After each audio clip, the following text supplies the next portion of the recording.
It-tnejn komplet tinstema l-kumpilazzjoni tax-xhieda fil-konfront ta' Keach Kembri missiru Alfio, Malcolm Sherry u Robert Samit.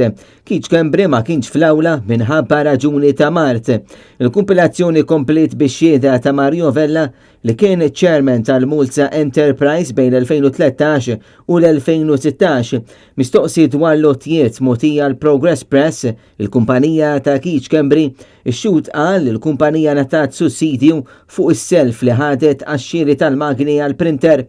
Fil-kontro eżami mill-avukat Mark Vassallo, ix-xut kemm mistoqsi dwar kemm hu l-ammont tal-investiment fejn Mario Vella qal li ġew approvati 1.6 miljun euro fotjiet il-Progress Press.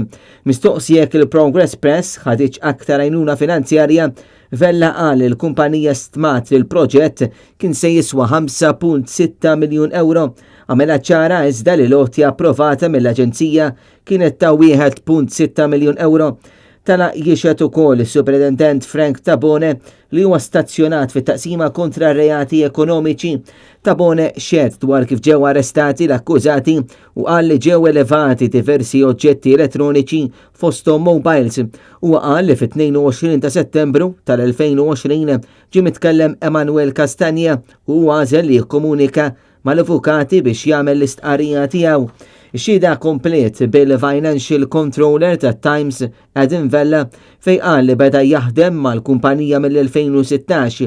Ix-xut qal li meta daħal jaħdem mal-kumpanija ġie magħraf li Allied Newspapers ingħatat għotjiet mill-Mulza Enterprise dwar xiri ta' magni tal-istampar.